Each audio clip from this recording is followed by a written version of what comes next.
I'm 19 years old. I'd be crying for my mom or my grandma when I'd be about to throw up. I'd be like, I don't like, to be honest, I don't really believe in like the idea of God, of what has been made of it. But I promise you, I do when I'm about to throw up. I'll be like, God, please, I will do anything right now if you just let me not throw up, please. Holics.com, in partnership with Heart Support and the Global Recovery Initiatives Foundation, is proud to present High Notes, a podcast about addiction and recovery in the music industry. I'm your host, James Shotwell.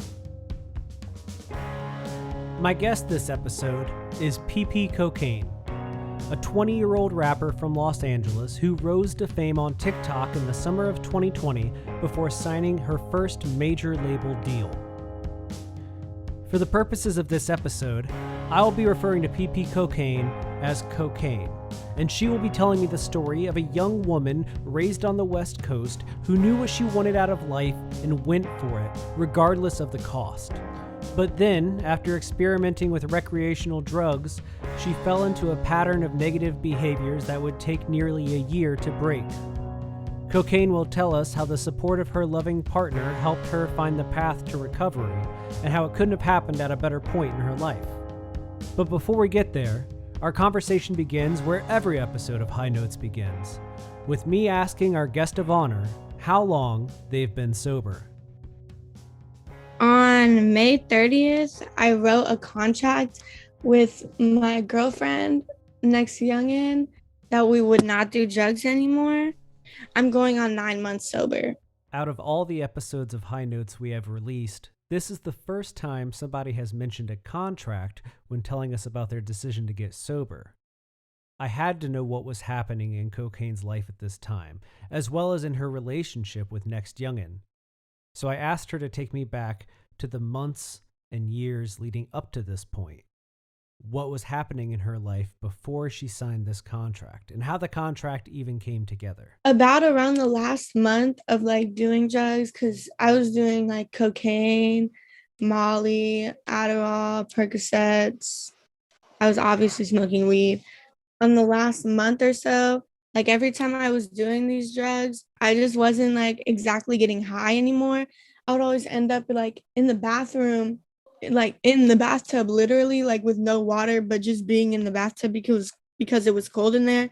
Cause like I'm afraid of throwing up, which is really weird, but like that's probably one of my biggest fears besides dying.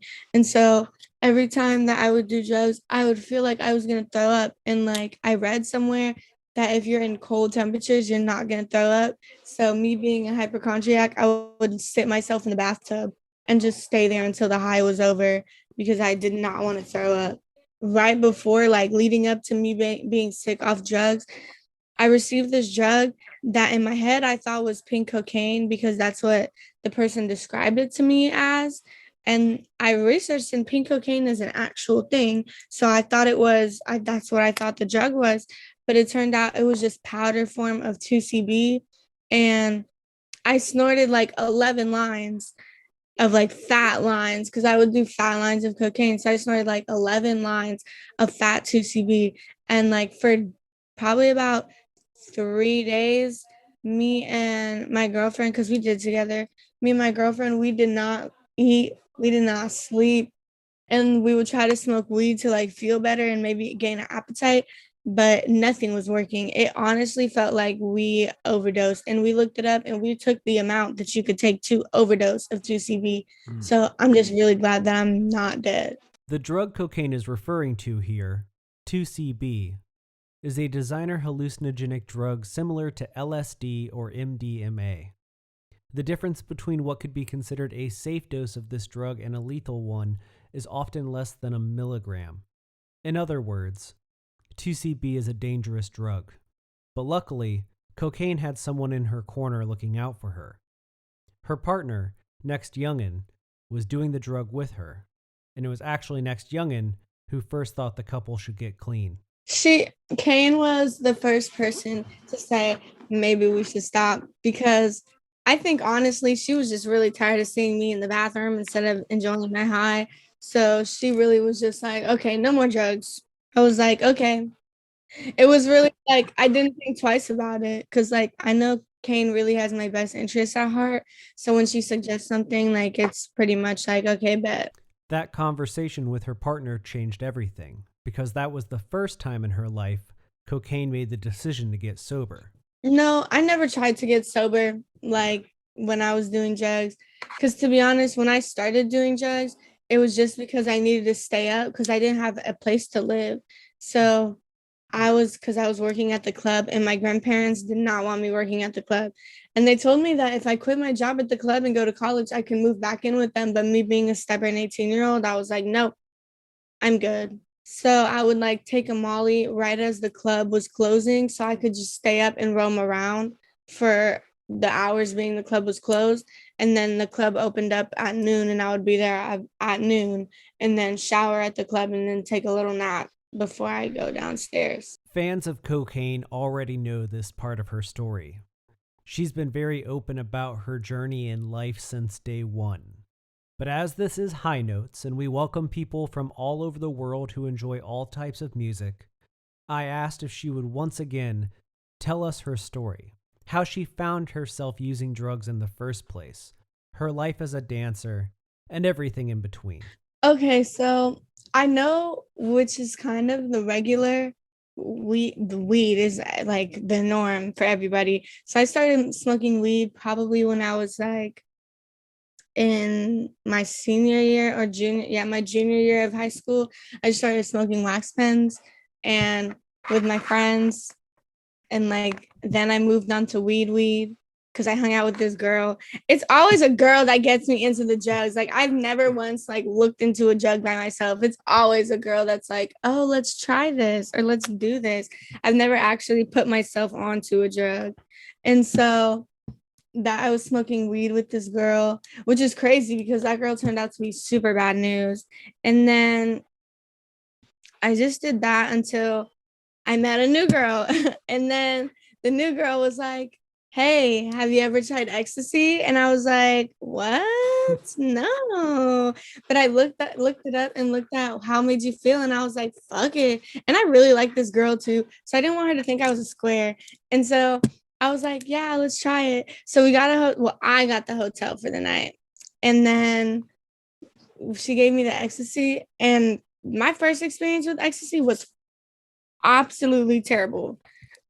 And I basically did not, I looked up the effects of how it makes you feel, but I didn't look up how to, have a good trip on ecstasy. So I wasn't drinking water and I was super hot. So it's like, I was freaking out. And I remember like, I lived with my friend at the time. And then my friend, she couldn't get into my house. So I was like, fuck. And then she had to come to the hotel. So the girl I was talking to, she ordered the lift and I'm just in there like shaking. I'm freaking out. And the girl, like, she took good care of me though while I was like having a bad experience. She was giving me water and stuff. Ecstasy is such an emotional drug. So I kept telling her, I was like, I love you. Like, please don't leave me. Like, stay with me forever. Yada, yada, yada. The ecstasy talking. Turned out she was abusive and crazy. So probably should not have stayed with her, which is good. Yeah, that was really bad. But then I was like, fuck it, I'll try it again. And so I don't remember when I tried it again, but the next time I tried it, oh yeah, I think, yeah, I tried it at Disneyland. And then right, like the night we went to Disneyland, I remember that was probably the best ecstasy high I ever had in my entire life. Like I literally was dancing, I was talking up the ass, like I was just having the time of my entire life. And it was super crazy. I was just hype as fuck. I was talking for literally like 8 hours straight. I was dancing. I was having dance battles with myself. I remember it was so fun. Like honestly, I was like, yes. And then that's really what made me like addicted to ecstasy. And then, Molly came into the picture after that because it was like, oh yeah, Molly's like the same thing. So I was like, oh.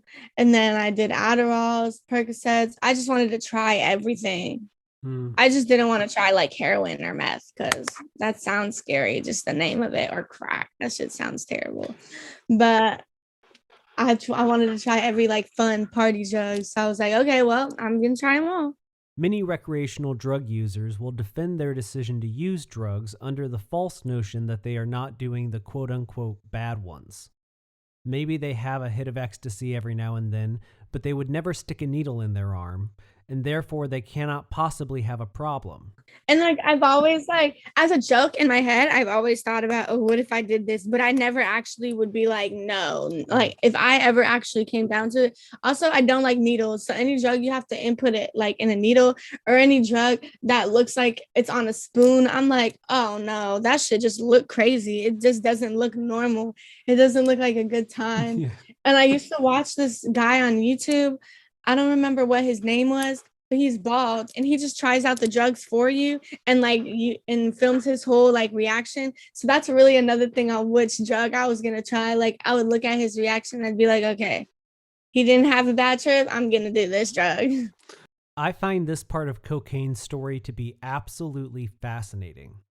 As a person born in the late 1980s, the first time I encountered most drugs, I had no point of reference for them other than the people around me. Maybe I had seen cocaine in a movie or read about it in a book, but I never really knew anyone who had done it unless the person in front of me was offering it to me. But kids today, they have the internet. And though it makes me feel old to say that, it's interesting to think about how much information is available to them.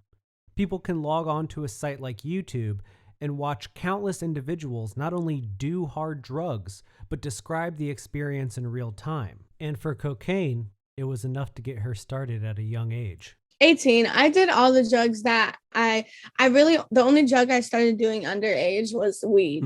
But like everything else was after I was 18 and I'm 19 now. Yeah. So I was really only addicted for like a year. We quit 2 days before my birthday. Think about that for a second.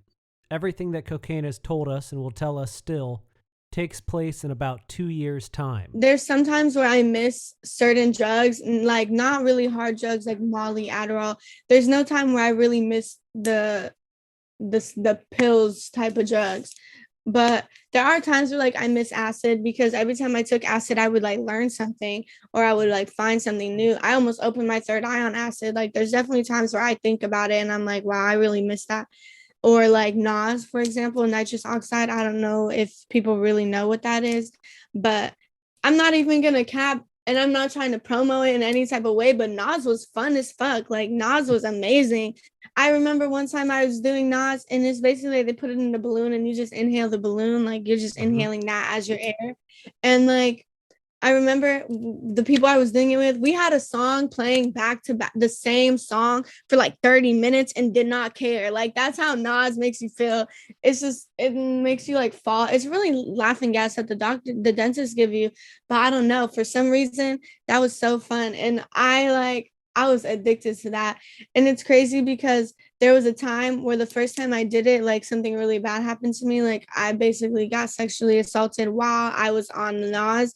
And it just because it's basically like exactly aware of what's going on. You're kind of like in your own la la land. And like it's kind of like if you do it enough, you kind of like paralyze yourself. It's really weird. Like, but I don't know why I liked it so much. But after that, I hadn't done it for a while till I was really around people that I trust.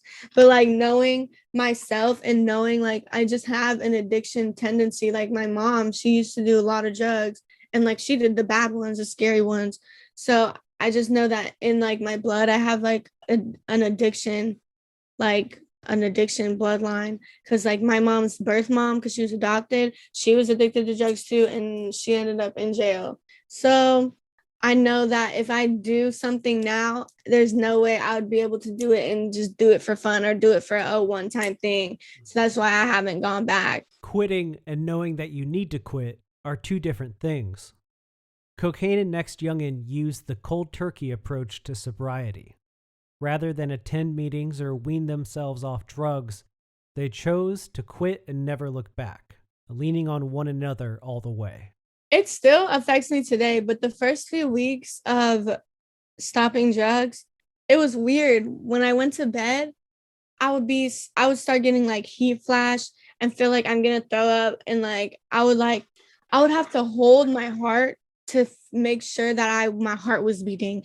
Like, it was very weird. I just had a lot of anxiety throughout the whole thing.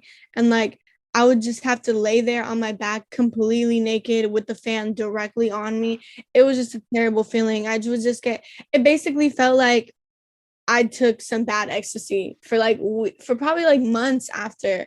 And then now it doesn't affect me as much, but there's still sometimes like if I go to a place where I used to take a lot of drugs or do a lot of drugs, I just will get like PTSD or like just have a smell in my nose that's like, wow, this smells like drugs. And drugs necessarily don't have a certain smell, but like I just remember the smell of the time where I was doing them. Or if I'm around people that are like doing the drugs, I don't really like that energy because I just don't want to be surrounded by something like that. I can be around people who drink or smoke because my girlfriend, she still smokes, but I don't like to be around people who are on drugs or like are doing drugs because it's just really tempting. And I just know that like every time or like some nights I'll still get that that hot flash and like really have to like control my breathing and sit there and like really think about, okay, I'm existing in this moment. It's okay. Like, you're fine. I'll have to like tell myself to calm down. Otherwise I won't calm down. As much as NextYoungin is in cocaine's corner, she is in theirs as well. And she wanted to tell me about their recovery. To me, she told me that it was very easy for her to stop. And I think that's probably because she really doesn't have any addiction tendencies. And that's really good for her because she didn't have really any withdrawal symptoms or really anything bad happened to her out of it. She really just stopped and was chilling, which is crazy because I was like, why can't I just be chilling? Cocaine's life has been going roughly 100 miles per hour for the last several years. From dancing to falling into her addiction phase to recovery and eventually signing with a major label after spending months as one of the most viral voices on the biggest social media platform on the planet, Cocaine's barely had time to take in everything that's happened. But I asked if she could reflect on it all, even if just for a moment, and tell me how she feels. So, for example, in my old Snapchat, there's a bunch of videos and a bunch of basically every time I look at my old Snapchat, every video that I find or like look at, it's me on drugs. And to be honest, it's not a good feeling. Like looking back at myself on drugs, I'm not so disappointed in myself because I'm sober now. So I'm pretty proud of myself when I look back at it. But when I watch the videos, I just have such an uncomfortable feeling in my stomach, like really questioning myself, like, how did I let it get this far? I'm just glad to be sober now. And it's just everything's crazy. And I feel like I really got sober at the right time because as soon as I decided to get sober, that's when I started to get like TikTok clout and to become popping on TikTok. And I know that if I wasn't sober, I wouldn't be able to hold the career I'm holding right now. It's good to hear Cocaine discuss how being sober is helping her manage a whirlwind career. But life is about more than work. Her relationships have changed as well, both with her family and her closest friends. To be honest, me falling out with my grandparents was basically my own fault. And I know it was my own fault, but it was also, I was 18 and I wasn't going to listen to anyone anymore. Yeah. So when I started working, as soon as I turned 18 on my 18th birthday, I went to the strip club. That's what I wanted to do. And it's not because I wanted the attention. It's not because I wanted to get up on a stage and shake my ass. No, it's really because I love pole dancing. I feel like that's an art. Right now I have a pole in my house and I don't like at the club. I wasn't necessarily a big money maker because I wasn't up there shaking ass. I was up there really like working on the pole. I was really, I danced to slow music and like romance music and love music. I didn't really need to dance to all that hype music that they work at the club. And that didn't really give me any like upper hand at the club because that's not what everybody liked, but it's what I liked. And so that's why I started dancing. And obviously my grandparents did not take that well. They wanted me to go to college. You know, they're older, you know, they don't want their granddaughter to become a stripper. So I was like, but fuck it though, because I want to. And so basically I didn't get caught until my older best friend, like her mom did not want us hanging out because she was younger than me. She's probably like 2 years younger than me. But like growing up in high school, I never really made friends my age because they were all rude. So I just made friends with the younger classmen, yeah, and the underclassmen. We would hang out and I would tell her about what I was doing. I'd be like, "Oh yeah, girl, I'm at work right now. I'm so excited." Like we would text all the time. And like her mom told her to stop texting me. And her mom found out that we weren't done being friends. And so what her mom did was take a screenshot of all of our conversations and file a restraining order. And then that had to be brought to my grandparents' house. And of course, grandparents don't give a fuck about that law. Don't open nobody else's mail. They don't care. They're like, "You're our granddaughter. We're going to open that regardless." So they opened up the mail. They found out everything and right there. And I had lied to them. I told them I worked at Voodoo Donuts at Universal Studios. And because my sister used to work there. So I was like, okay, quick, good lie. And then it will explain why I'm going so far because the club was just right around there. And so they found out and then they didn't even like let me come home to kick me out. No, they texted me. They were like, "You can't live here anymore." I was like, "What?" And I called them and they were like, "This is a bad influence on your little sister. Like, we can't have this happening, yada, yada, yada." And I was like, "Bruh, that's so extra, but all right." And so then I started living with the girl who introduced me to ecstasy. And so my grandparents always told me, like, if you quit the strip club and you go to college, then you can come back and live with us. But if not, just consider yourself kicked out. And in my head, I felt like I was going to be able to make a living off of this. I wasn't. I was really like struggling money wise. And obviously, I was homeless for a few months. So that probably wasn't the best decision. But I'm glad I made the decision because if I didn't make that decision, I wouldn't have met this one girl that I know. That girl would not have invited me to the party and I would not have met Kane and I would not be famous. And I just know that. So I'm really glad that I was stubborn and did not decide to, okay, well, you guys want me to quit, but I'm not going to quit. So I'm just really glad that happened. But once I started like being with Kane and just being around her and then finally talking to my grandparents again, they just were like, "Oh," and there was I feel like they were happy about Corona closing the clubs down because they were like, "Oh, she doesn't have to work anymore."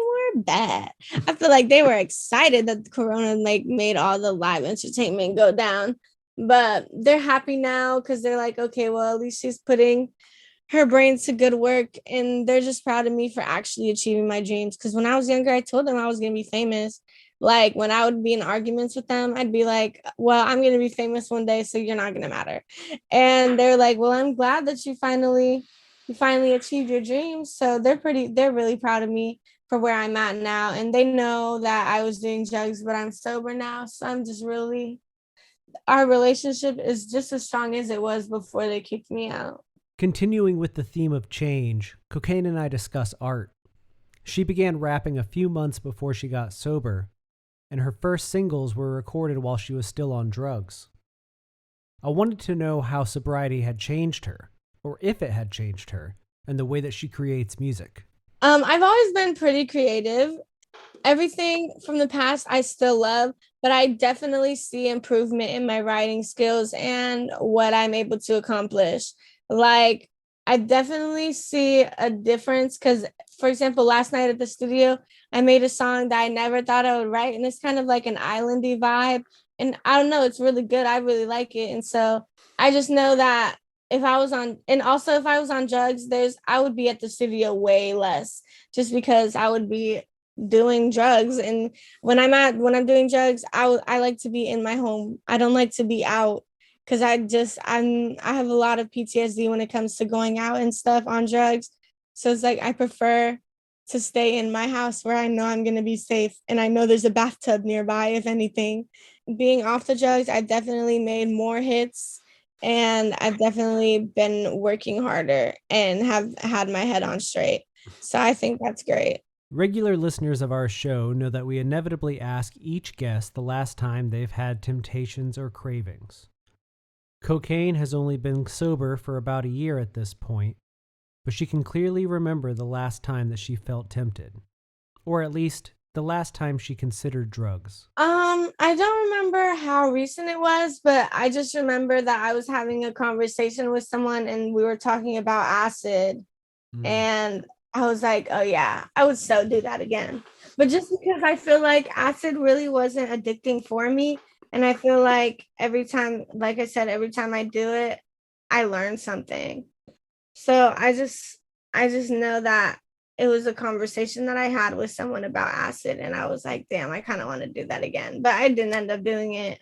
That moment of consideration that cocaine is describing can be dangerous for some people in recovery. But thankfully, she hasn't experienced the cravings that many do. No, to be honest, I haven't had any personal cravings or like just randomly wanted to do a drug because I feel like my brain turned that switch off once my brain realized I'm getting sick every single time I'm taking this drug. And so I don't really feel those personal cravings anymore as much as I did maybe like 7 months ago when I was first getting sober. Something cocaine has done very successfully, which I would argue helps with her recovery, is that she's learned to frame drug use as a negative. When she thinks about doing drugs, she often thinks about having a stomach ache. The idea of getting sick, specifically vomiting, turns her stomach in such a way that she doesn't think twice about the idea of doing drugs again. Exactly. Because I hate throw up. Like, honestly, that's probably literally besides death, that's my second biggest fear. Like, I hate throw up because I just don't like the feeling of not being able to breathe.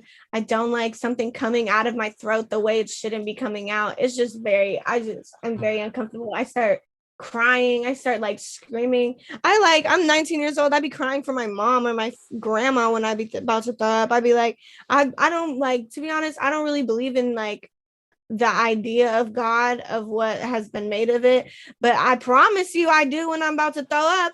I'll be like, God, please. I will do anything right now if you just let me not throw up, please.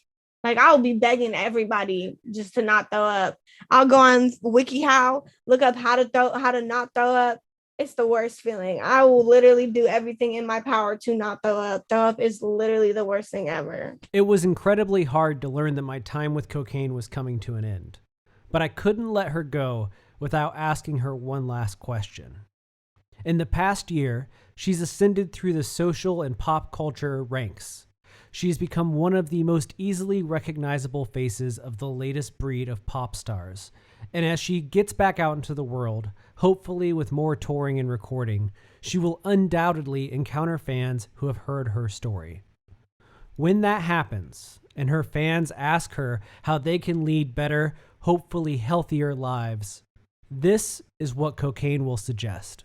To be honest, a lot of people can't exactly quit cold turkey, and that's fine. Like, that, I'm not, in my head, I'm not asking everyone to quit cold turkey because not everybody has that, but also not everybody has a support system. So for me, honestly, and it sounds crazy, but like the best like suggestion for people who can't quit cold turkey is really to go check yourself into a clinic, like to go actually take that step to go get help. If you don't have people around you who are going to be watching you and helping you stop, then honest to God, you need someone that's going to do that for you, or you need someone that's going to be around you. Because if you're by yourself and you're just like, oh, I'm gonna quit, then you can literally change your sobriety date and keep pushing it back and back and back and back. Like, oh, I'll get sober tomorrow. Oh, I'll get sober tomorrow. Oh, I'll be sober tomorrow. Like, you need someone, and you need to be somewhere where you aren't going to have access to drugs.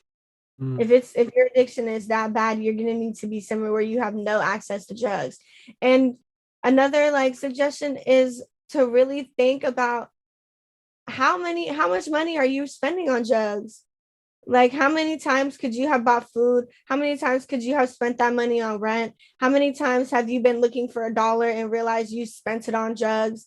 Like, realize that shit is fucking up your bank account, and you need to get your bag in check. And by doing drugs, you cannot be having the big bag.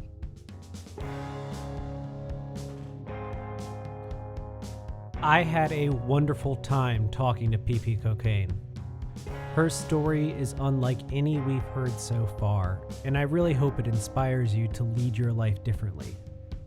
For someone who is so open to new ideas and willing to try virtually anything, she also recognizes that she only has one life to lead. She has one body to take care of, one mind to keep intact. And it's good to know that she's doing everything she can to take care of herself and to love herself the way that she loves the people around her. If you or someone you know is struggling with addiction, please seek help. The entire High Notes team is rooting for you, and we are more than happy to point you towards people that can help you find meetings and support systems that will help you on your path to recovery, but you have to make that choice. For High Notes, my name is James Shotwell. The show is edited and produced by Landon Defever, with additional production assistance from our programming consultant, Laura Haggard. The music for our show was created by the band You, Me, and Everyone We Know, and the artwork is from the great Nick Ferran. You can find High Notes on Twitter and Instagram by searching for High Notes Pod. That's High Notes Pod. We're always working on new episodes, and we hope to be back soon. Until then, take care of yourself, because you deserve it.